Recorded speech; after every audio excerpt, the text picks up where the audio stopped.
Hey guys, and thank you for tuning in. Welcome to Let Your Shit Out with John and 10.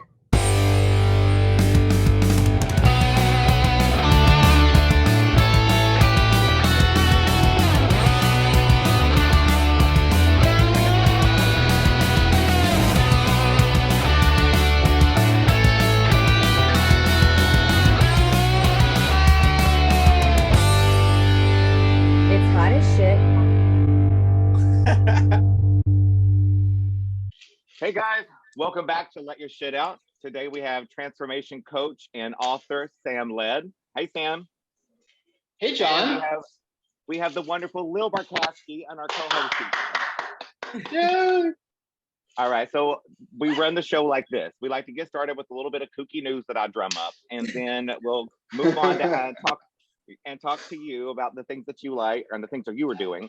Then we're going to end it with like my little post of the week that I like from my website, Let Your Shit Out.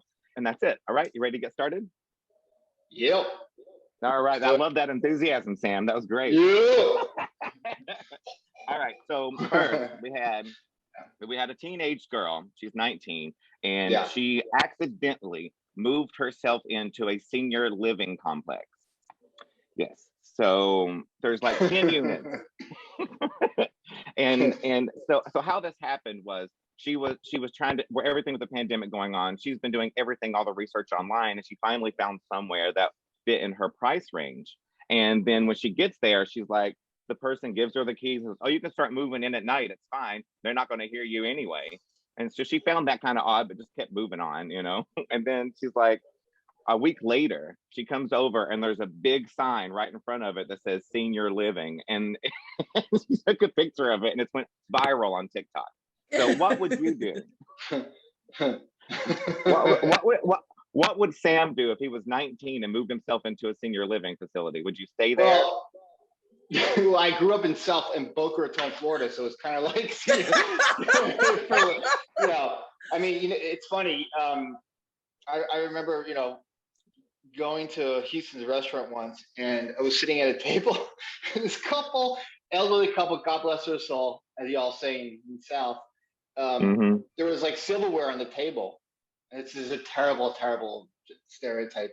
And they walked. It was like 4 o'clock in the afternoon, like on a Sunday, and I was just having late lunch. And they walked out with the silverware. I don't know what they were in, the salt and pepper shaker. But what would I do? I'd make the best of it. I'd start a podcast. It'd be so quiet. You wouldn't even need sound editing material, and you would have like an audience, all this wisdom and experience. Like, who's the best people to talk to are the elderly, because they survived that long. I mean, well, see, that's one of the reasons why she's actually not wanting to move now. She actually wants to stay in the place because she's getting these great stories from people. She's going to write a book about it. She's also like the grandparents. Dozens of grandparents, right?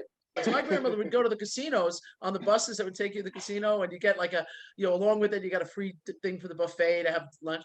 And I went along one time, I was probably 20 something, and she was stealing all the napkins from the paper napkins from all around her. I'm like, what is she doing? Why is she doing this, right? So she started making sandwiches. And she made little rolls, a little meat, and she made little sandwiches and wrapped them in paper and stuck her in a bag. And I'm like, what the hell are you doing? She goes, trust me. When you get on that bus at 7 o'clock tonight, you're going to be hungry and you're going to want this sandwich. And you're right, Sam. She took the salt and pepper shakers from Harris. She said, we're on the table. They belong to her. We had everything we owned belonged to somebody else. I one time caught her trying to take the shower curtain down at a Hilton in Las Vegas, because she said that we paid for the room and she wanted the H. She wanted the big H. Yeah, got her up the stool. She was taking it. My grandparents were my favorite people growing up. Yeah, me too. So unfortunately passed away. Well, good for her. Lucky her. That's what we have. Lucky her. Yeah. All right. So the next thing I wanted to talk about, because I mean, there's all this holistic healing.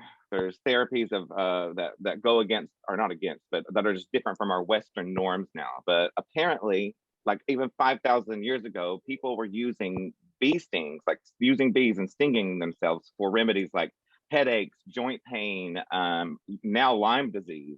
How do you feel about these holistic healings? I've got one coming up, but how do you feel about this one?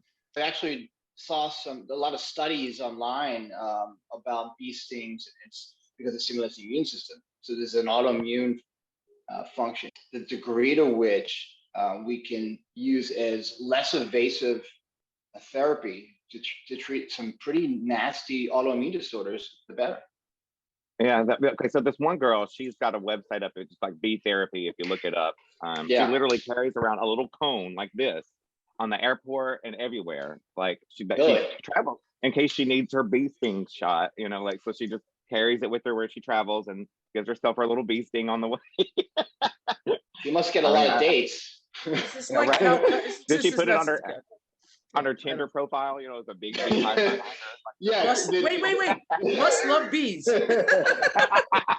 This started somewhere overseas, and now it started to come over here. I've already told my cousins to get their cows out the backyard and spruce them up because now cow cuddling is a thing here in the States.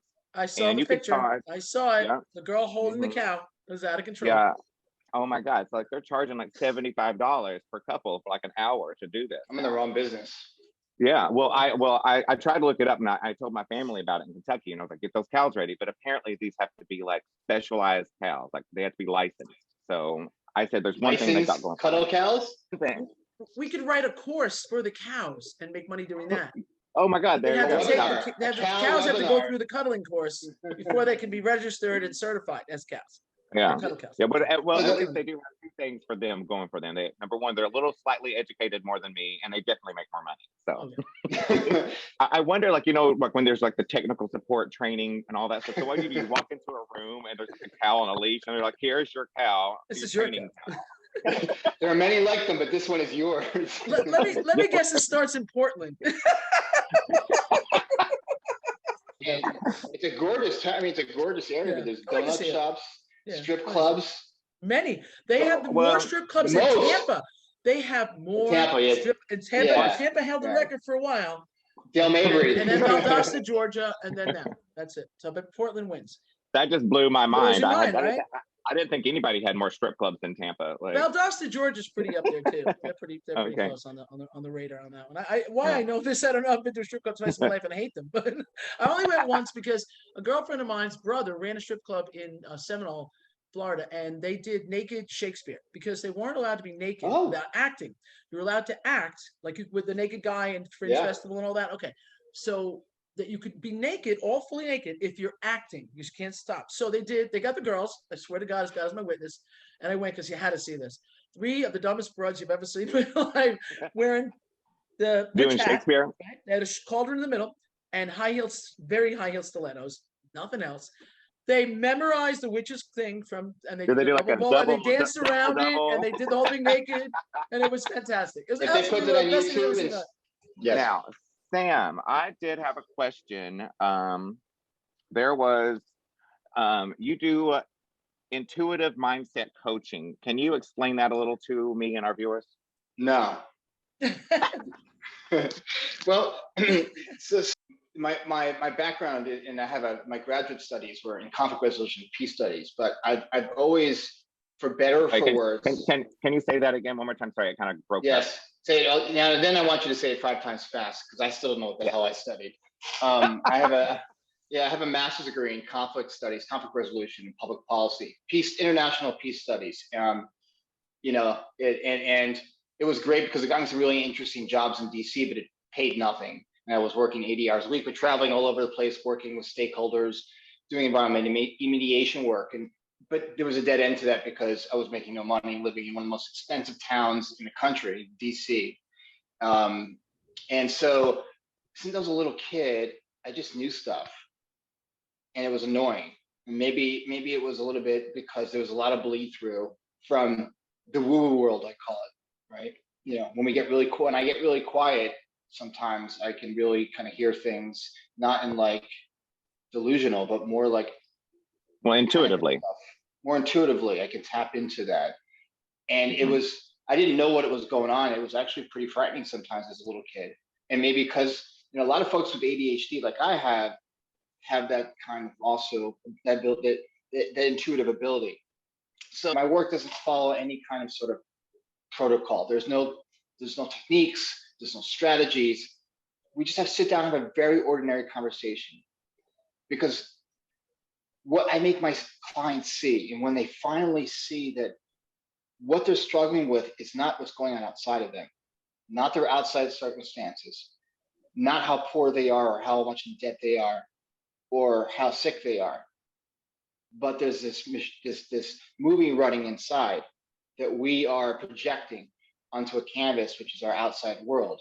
I mean, you could speak to a homeless person who has a lot of happy moments in the day, but he's got nothing.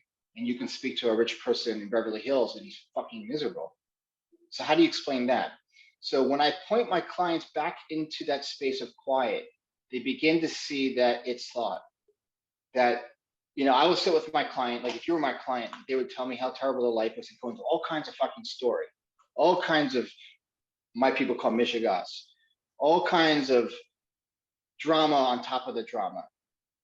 And then I say, okay, I'm sorry you're going through that. Hard stop. Period.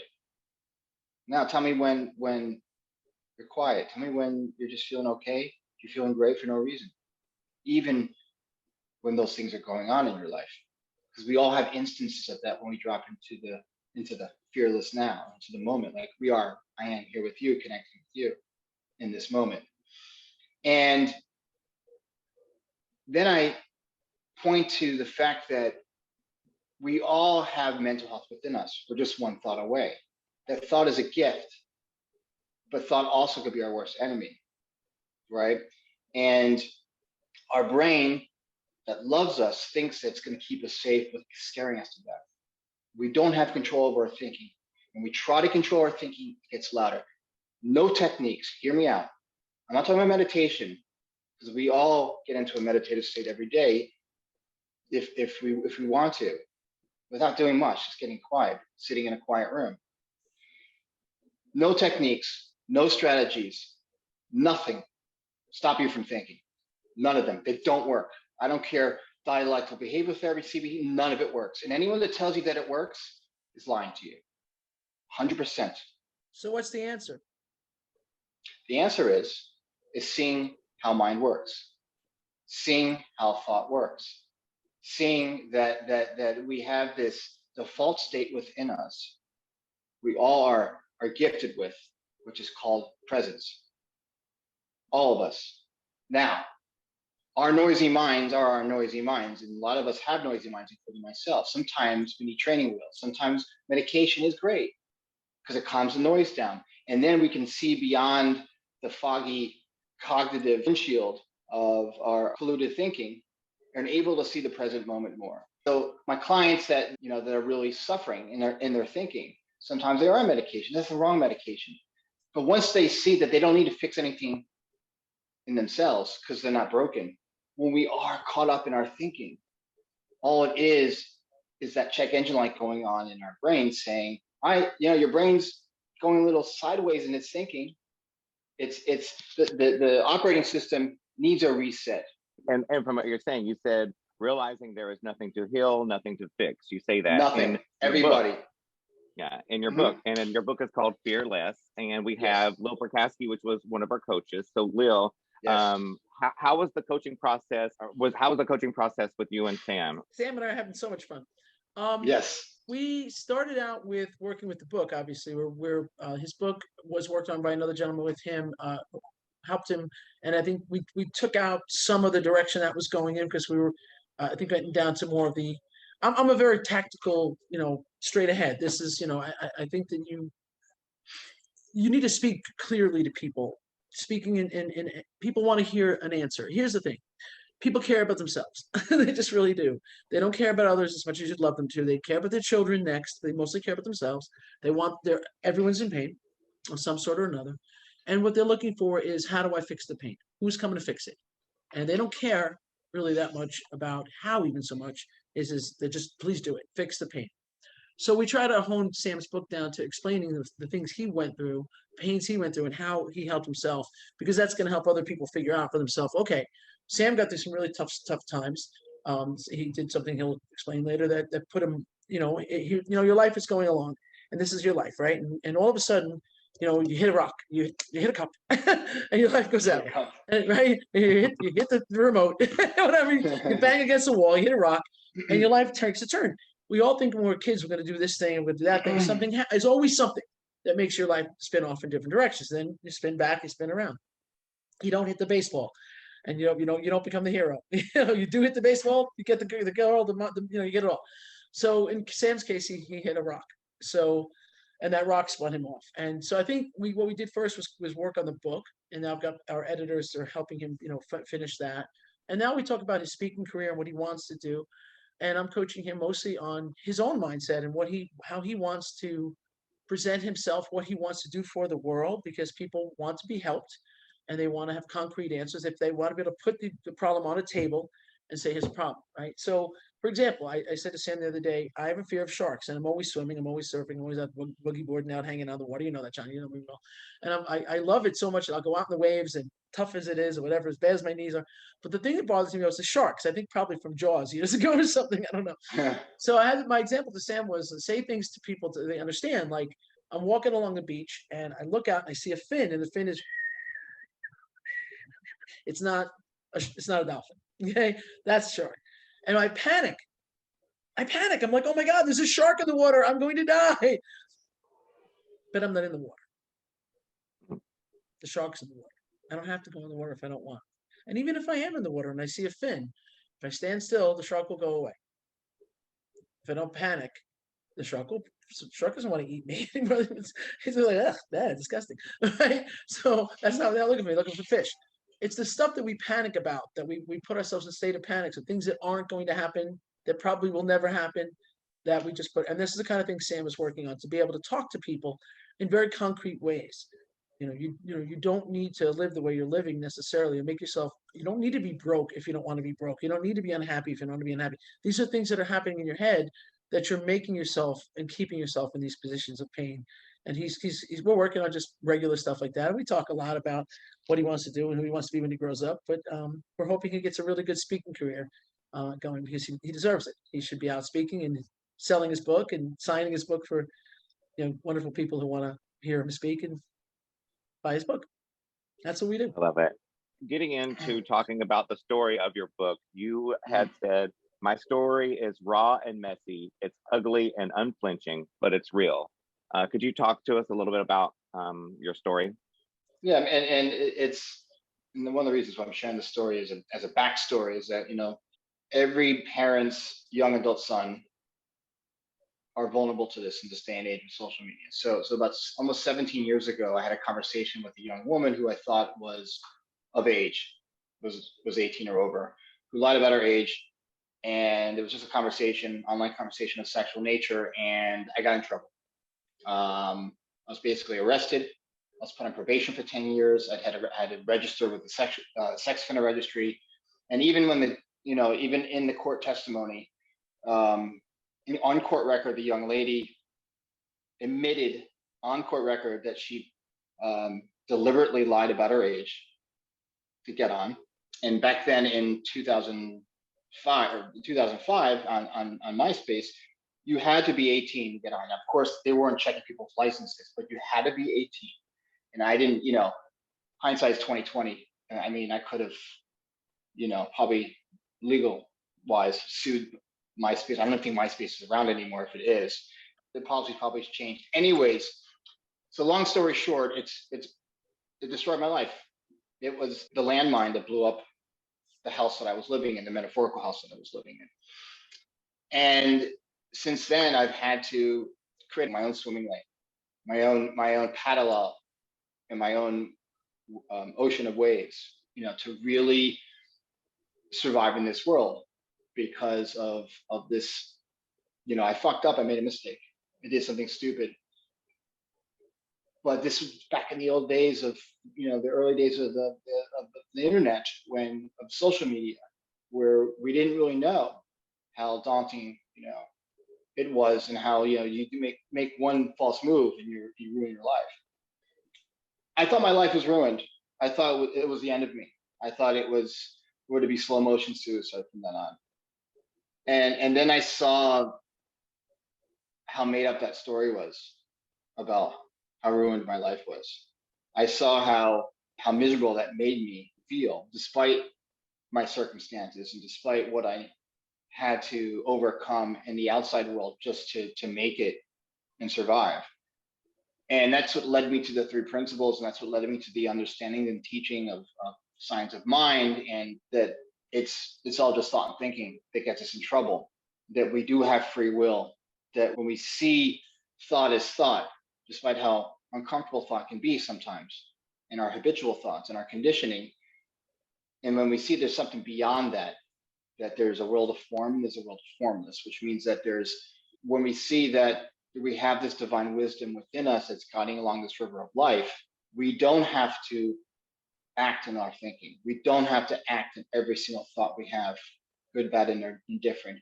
We don't, and the sad thing is, and we don't teach this in schools.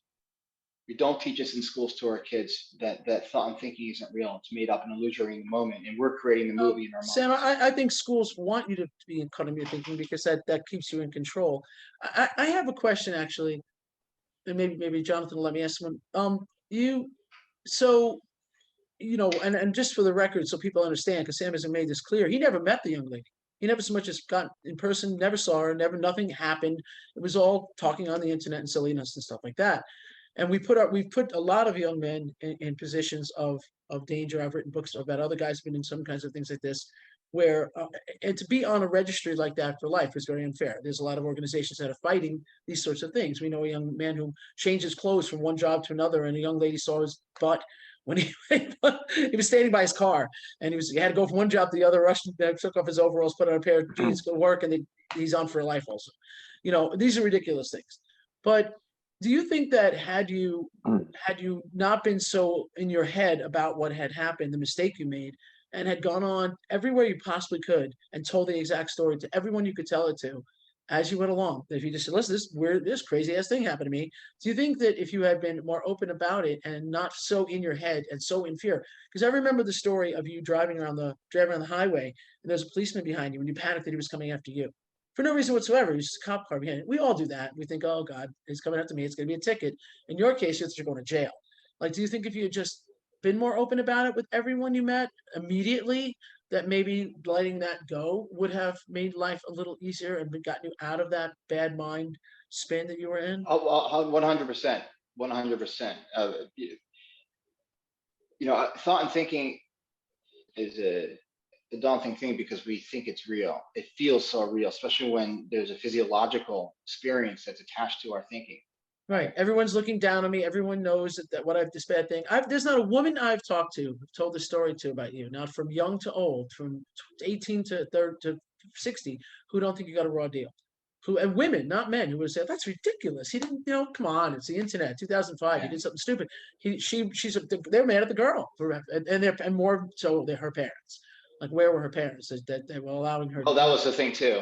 I would have sued their. I was so scared. I was I was in such survival mode at that point, and I was also taking a lot of Xanax to calm my mind down, which was unfortunately because it made it worse. It was, from my neurotype, made my anxiety worse, going through the horror of the court process and having to fly back to where it happened, 3,000 miles from where I live in California. And so I wasn't able to see my brain was just. That's where I think the spinning happens, John. I think that's what he's trying to say is we start to spin in these things, like we can't calm down enough to sometimes be rational. It happens when we have an accident. It happens when if something goes wrong, someone dies. These things happen, and then we can't be rational. Is that where you said there's three things of the mind? So it's interesting. If I knew what I know now in terms of the wisdom of the three principles, mind, thought, and consciousness, it's kind of saying to all of us, the collective, there's nothing fucking wrong with you. You have your frailties like every human. That's your human experience. But beyond the machine, the supercomputer of your thinking, we have a brain that's doing the best to keep us safe, loves you, but it's making mistakes, like your smartphone, your iPhone, or your laptop computer. All those devices are only as good as the operator behind them. The operator is you, not your brain. Your brain is working to protect you, the conscious you. And you can attribute mind, thought, and consciousness to the operator behind the machine. And the brain is the Google Translate, right? If you type in something and you type in a phrase and you want to translate it to German or to Polish, it comes out kind of funky sometimes, right? Well, that's what happens with the brain when it's trying to make split-second decisions and analyses of what's going on in your life at that moment, and sometimes fucks up innocently. But when we see it fucking up, we have more of a mind's eye and more of awareness that, oh, I'm just caught up. That I'm caught up in the future right now. Future fantasy, doom and gloom. I'm caught up in what I did in the past. And third most important thing is get over yourself. Most importantly, get the fuck over yourself. Because you're already good. You're already amazing. You're already okay. You're always okay. It's with thought that sometimes contaminates the experience we call consciousness. And if I knew all that stuff almost 20 years ago when this mess happened, that I now have no control over, I'm trying to fight and get off the registry, and my book talks about it. Man, I wish my teachers repeated what I just said to you in high school, word for word. This is not religion. These are truths. This isn't intellectualized conceptual bullshit truth. The world of truth, the spiritual truths within all of us are always constant, which is when you get calm and quiet, anything's possible. And this too, it's like, it does touch upon Buddhism to some degree. Chop wood, carry water. That's whether you're rich or poor, whether it's good or bad. You chop wood, carry water. That's it. There's nothing else to life, right? Can I have fire? Gotta have water. So, but I think that people are. I think a lot of time it is boredom. I think people are bored, and because they're bored, they spin stories and they make things worse than they need to make them. Because especially now, the last year, people have been sitting around with nothing to do and looking at TV that's all thought thinking too. And now they're just bored. So any little thing that happens, they blow into this massive thing. Boredom is thought. It's something to do.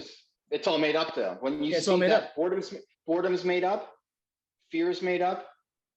When you're able to see that, you still can be scared and still can be anxious, like I am right now talking to you, honestly. Why? We're so cute. Yeah, but I'm still anxious talking, It's normal that the brain's going to go and do that kind of thing. Then it's normal that the brain is going to signal secretion of neurochemicals like adrenaline, etc., and cortisol when you go up on stage, because it thinks that if it signals a fear response, you're going to be safer up on stage. It doesn't know. The brain doesn't know shit from Shiola. It's like your laptop computer. When you have an operator behind the computer that knows how to operate your laptop, like you do, like I do sometimes, the computer's going to do what it's going to do. John, you're an actor. Do you have that fear when you walk on stage? You're an actor. I mean, every single time. You have to remember to breathe, and then most importantly, be present and in the moment. And that's one of the things that But I love one of the things we talked about before. You said being present in the moment was that moment when the sun hit somebody in the cap, that your kid that was playing ball or something, it's like, and they saw you watching them and cheering them on in the bleachers, or something like that. Those are like moments that instead of like being on your screen trying to capture these things and do all that, it's like being really present and in the moment. I just rode through the Arches National Monument Park. Oh wow. And they would take a picture, everybody's taking pictures, and I took a lot of it while we were driving. I took some, but mostly I didn't, because I'm not probably going to go back there again. It was a one-time thing. The chances of my coming back up to Utah unlikely. I'm from Florida, but maybe again someday. But it was, you had to see it once, one of those things, and really look at it. Don't taking people go to concerts. You see concerts that. You guys watch the concert. Like, really? You're filming the whole concert. What, for later you're gonna watch it? You're there now. Like, watch it now. Yeah. You see, that drives me insane. And I think that's a lot of what Sam is saying. Be there, be where you are. And that is very. I like to think of myself as a Buddha Christian. Which is not the ministers I've talked to think I'm crazy. But I do think that I was born Catholic and raised Catholic rather. But I'm more of a Buddhist than I am a Catholic, probably, but I'm pretty much up the middle. And I think that's true. Buddhism says to you, be present, be where you are. You aren't somewhere else. Today is not, tomorrow hasn't happened yet. Yesterday is gone. This is where you are right now. And if you don't be present with the people you're with in your life, you miss those amazing moments when the sun hits your kid while they're playing basketball, or you look at your girlfriend from across the room and she's smiling and she's happy, and you think, that's my girl, or you whatever it might be. Watching my buddy John be in my play, saying my words. You know, the guy before you, when he would say the same line, when he say that last line, I'll be in the car, like Yeah. just everybody's crying and people are crying and people, I had a moment where a woman actually spoke to, before you did the show one of the shows I wrote, same show John was in, the two actors for final scene. And this woman actually spoke to the actors on the stage. There was a question whether a guy should stay in his life or leave his life and go change his life. And the woman, 60-some years old, first row, looked up at the actors and said, go. Go. Tell them to go. And I was like, what a moment. These are the moments you miss if you're not like paying attention. I could have been filming the thing, but I was watching the thing, and that's where you're at. You've got to be where you are. I think it's all phenomenal stuff. I had a friend that went to India who was on this journey 10 years ago. He's now he's like an astrophysicist now, brilliant guy, but he thought he was lost. And he thought he had to go to India, got to make a pilgrimage just 10 years ago to find Nirvana. When I was living in a different part of Santa Barbara, we had these great batting cages. And so we went to the batting cages and we're just hitting balls and shooting the shit. I'm chewing bazooka gum. It's the greatest thing ever. And like the whole day went by so quickly. And we were just so happy, laughing and being silly. And I said, dude, that's Nirvana, man. You're going to go to India every year, make a pilgrimage to Mecca, go to Jerusalem, Pascu Biscum, do it, but your Nirvana is batting cage. Nirvana surfing. is surfing. Wait, surfing. Oh, holy shit! Yeah, you can't think about anything else when you're surfing. If you don't think about the my waves, niece and nephew. Well, you are. You're screwed. So my niece and nephew in New York, who are like little kids, and they FaceTime me, and they're smiling, these big smiles. I almost want to cry because it's beautiful. That's life. Those are the gifts of life, not what happened 20 years ago, even if it's affecting you now. That's what it's all about. One of my favorite, if not my very favorite book in the world is The Razor's Edge by William Somerset Maugham. It is the story of a man who did just that. He was looking for God basically, and he was looking for himself. And he does this amazing trip all around the world and winds up a taxi cab driver in New York. But that's okay because he had to figure it all out, and he went to India and he went to all these different places and just discovered himself. And with a lot, money wasn't everything. He had money, he didn't really have a lot, but he had enough, and he wound up doing the simplest thing, the simplest job it probably is. But what are you gonna do? Anyway, it's a great book. Read that. One more thing, I would like to know just like one way that you can just get yourself into the present moment, just one that you can think up top of your head of helping somebody that's not normally in a present state of mind. How do you get somebody into that present? Well, usually when clients come to me in the past, because I do Reiki and life therapy, and a lot of practice that people considered non-Western based. I don't poo-poo any therapy or any practice or any medication if it's going to help somebody, whatever works for you. Most people that come into my office or come in and sit with me, I just call it sitting. I don't call it come into my coaching office and let's, here's my $5,000 Natuzzi leather couch. Let's drink some expensive tea and talk. No, that's not how it works. They just tell me what's going on. We just have a conversation, and I listen, and I offer them compassion, and then I say, okay, tell me when you weren't feeling anxious. Was there a moment when you weren't feeling overwhelmed? Is there moments during the day that you don't feel sad and lonely? Everybody says yes, because everybody drops into the present moment many, many times a day. We just don't notice it enough because the noise in the boombox, the neural boombox up here is so loud that it's taking our attention away from the quiet, the nothingness of life, because nothing equals quiet. And every client would agree with me. Every client would nod their head. Every client, because we all do. And so take me there. Like I had a client that was an alcoholic, but loved golf. Very successful man. Fucked his marriage up, divorced. He had like 5 DUIs. He was in jail. He had everything. He had a Paddock watch and a Mercedes and a house in Hope Ranch here in Santa Barbara. Very, very successful guy. He's like, when I play golf, I'm really close to God. And I said, well, tell me about what it's like to be close to God. And he started crying. I'm getting emotional myself thinking about it. And I saw the most beautiful man who wasn't angry, who wasn't a drunk, who wasn't divorced, who wasn't lonely, who wasn't a businessman. It was just this divine conscious being telling me how it was, what it was like to be closer to God playing golf. And I saw him drop into the present moment.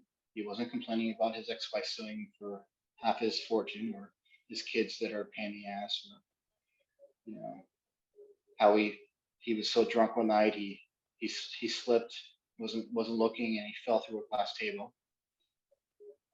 It's just two human beings in the present moment seeing God together. And it's a feel-good feeling.